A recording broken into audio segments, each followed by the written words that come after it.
What's up, you guys? Godzilla fan freaks coming at you today with another figure review.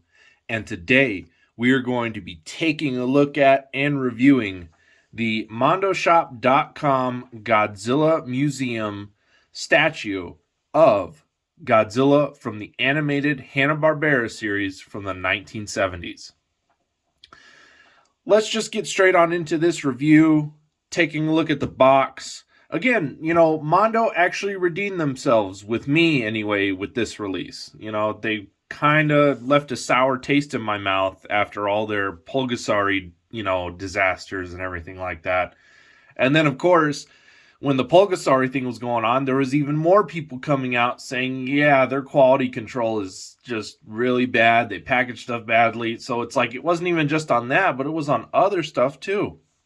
So it kind of just left a bad taste in our mouths as far as collectors go from buying from Mondo. Anyway, they redeemed themselves. Now, is it perfect? No, there are some things I noticed. Maybe it's just me, but we'll go over that. It's very minor stuff. But Mondo did a great job on this guy. If you want one, I still believe they are available. They're about $120, and you get free shipping within the United States. And so I would recommend it's worth the price. If you grew up with this cartoon, you like the cartoon, you like this Godzilla, I think it's a must-have for the collection. So as it was for me. But just getting straight on into the box, I really dig the box. I think this is definitely going to be one of the boxes that I keep, which I don't keep many. Let's turn this on the side here. You see, Mondo presents the Godzilla Museum series depicting the undisputed king of the monsters in all of its glory, from its roots in cinematic history to the seldom yet unforgettable moments in the character's decades. Long history, it's a 3D tribute fit for a king. So you have here, they do have a 1954 Gojira statue. They have the Hanna Barbera, which is the one that I got. And then they got this crazy stylized paint job looking one called Attack Peter. So they got those three that are coming out. They might do more, hopefully. See what else they can come out with. Here are all the specs. Tells you what it's from. Tells you how big the figure is. Tells you how even much it weighs. Even tells you what it's made out of. These are pretty much all the promotional shots of the figure. And right here, it just has a little read up, what it's representing Godzilla from. You have the other side, which just has the Mondo logo. You have the top of the box, which is just your Godzilla Museum. And then you have the bottom of the box with all the legal jargon, barcode, where you can get it at. So, again, I think this guy's worth picking up. I really dig him. And let's just get straight on into this figure review. All right. Where to start with this guy? I mean, he is just really cool. Let me get the base and all the normal basic stuff out of the way. Here's the little nameplate that he comes with. So you got Godzilla animated series from the 1970s. I did grow up with this cartoon. I love it. Lots of memorable episodes. I have the first 3 volumes that Classic Media released some odd amount of years ago. Hopefully somebody else picks up the license and we can get the rest of the episodes out on like DVD or something. Here's the stand that he comes with. This is nice engraved.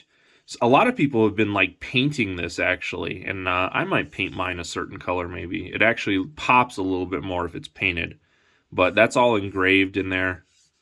Looks really nice. No magnets or anything whatsoever. Everything just kind of slides off, including Godzilla himself. I think it would have been nice if they included like a little magnet in this. That way it just stuck on there nice. Same thing with Godzilla himself. Like if he had magnets in his feet, that's really nice for like bases like this, is to have like magnets and whatnot. There is the bottom side with Toho logo, MondoShop.com, Godzilla Museum. And that about does it for the base. But what we're here for is the figure. So now we got all the boring stuff out of the way with the box and the base. We got 2 boring B's out of the way. Now let's get to the exciting F for figure. Yeah. Okay. Anyway, taking a look at Godzilla here, he looks awesome. He looks like he popped right off the screen. I mean, like I said in the box day of this guy, with animated characters, they transfer very well into figure form because, again, you're going off of an animation, you're going off of a drawing. You know, there's not a crazy amount of detail because a lot of anime and animated characters have, you know, smooth textures, this, that, you know, so animated figures are very easy and look very good when transferred to figure form. Not to say that a lot of the practical stuff, like if you have a suit, like, you know, X Plus, they do an awesome job. X Plus is still top of the line if you want as accurate as you can get. But animated figures really do transfer well into figure form. It really shows here. He looks great. And let's just get straight on into it with the color. The color of Godzilla, a lot of people have had some gripes with here and there. Saying that he's either too light. That's mainly the only complaint, is that he's too light. And Godzilla was kind of a darker green in the show, but I'm really not minding the lighter green. I think it pops a little bit more, and I just dig it. I mean, he's got that all over his body. His spines are kind of like a blue grayish almost color. His eyes, very nice white with black pupils in there. Inside of the mouth, you got a very nice pink tongue. Other than that, it's all black in there. Teeth are actually kind of like a grayish white. Same thing with his claws on his hands and his feet. They're kind of like a grayish white color. And then, of course, you have all the line, you know, detailing, foreshadowing, and whatnot to depict, you know, more definition for the animated character. You know what, like the black inside of the nose and all the lines around the eyes, the neck here, the chest, even on the insides of the hands and whatnot. You got all that line detail. Again, a lot of people think that the slit in his belly is wrong, but I will show some examples that has been there. I don't know why it's an issue. It's not an issue for me. I even talked to Nick Adams from the Monster Report, and he was like, yeah, I really didn't notice anything until someone said something, but even then, it's not a big deal. So me and him are in the same boat. We really don't see it that way. It doesn't bother us. I think the Godzilla collectors community just needs to get their heads out of the gutter. It does not look wrong. I will put up some examples here in the video showing that he was represented that way in the show. Like, that line has been there plenty of times. It's literally to show definition, you know, detail for what they could for the character. So I think it's a really stupid minor complaint, but that's just me, you know, and it's a few other collectors too. We don't get it. It looks fine to us. But detail-wise, again, there's really not a whole heck of a lot of detail. I mean, the pose that he's in looks nice, and all the detail is where the black lines are, and that's what I was even going to gripe on, was you can still see some quality control issues with mine. Like, you could see the black lines don't go all the way around some of the toes, some of the lines where there are because there's little grooves in the sculpt where the lines are supposed to go, and you can even tell on mine that they missed the mark. They missed the mark on some of the ones in the knees. You know, they missed the mark a little bit on some of the ones around the ankles. You know, it wasn't very, you know, good and clean. Whether another black line was supposed to come up through there, right there on that, you know, pec of his, you know, I don't know. But it seems like there has been some quality control issues. The lines really aren't meeting their marks on where they're supposed to be on mine, at least for some of the lines. But other than that, I mean, it's really not that bad. It doesn't look terrible to me. He still looks great. Again, detail-wise, you got all the fingers individually sculpted, the teeth individually sculpted. You got a nice sculpted tongue in there. You know, he just looks really good all the way around. His spines, I mean, again, the Hanna Barbera Godzilla was really basic for the design, but you know, if you grew up on it like I did, you know, you love this guy. He's just awesome. Just looks great. Articulation, no articulation to speak of whatsoever. He is just a statue.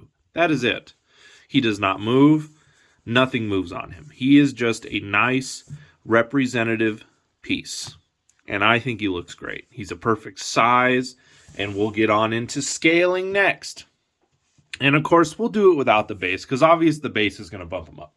So let's just do it without the base, though. I got a couple examples here for sizing. Let's bring in the Bandai everybody knows and loves. Here is the Bandai Godzilla 68. So as you can see, he is just a wee bit taller than your basic 6-inch Bandai. But, I mean, he still scales in well. I actually have him displayed in my collection without the base and the nameplate. I have him in my Godzilla lineup of Godzilla throughout the years. So, since the cartoon came out in 1978, he's in between the 1975 Bandai and the 1984 Bandai. That's where I have this guy displayed in the line, and he looks great. I'm glad to have him there. That line is pretty much as full as it's going to get. I think I am out of room, so I really hope that there's not too many more Godzilla designs in my lifetime, but there probably will be, and I'll probably have to end up getting a bigger area to display the Godzillas if that line keeps going. So anyway, there he is with your basic 6-inch Bandai. Last up, let me just scale him with a solid 25 centimeter X Plus. Here he is with a 25 centimeter. This is what you can expect, like if you put him next to an X Plus figure. And again, 30 centimeters are going to be way taller, but I thought a 25 centimeter would be a good, you know, that way you have an idea, you know, how big this guy scales up with your Bandais, and if you have any 25 centimeter X Plus, that's what he's going to look like. So, he looks good all the way around. All in all, I love this figure. Really happy to have it. Props to Mondo for stepping it up. Still some quality control issues, but I can overlook it. It's not a huge problem for me. The guy looks great, and that about does it for this figure review, you guys. So let's wrap it up. Like always, we are Godzilla Fan Freaks. Please comment, like, and subscribe. Go check out Godzilla Fan Freaks on Facebook. Give it a like and a follow. As well as don't forget to go check out Godzilla Fan Freaks on Instagram as well. You guys will see stuff there on those platforms that you may not see here on the channel. Anyway, I hope you guys enjoyed today's review, and we will see you guys in the next figure review. Thank you for watching.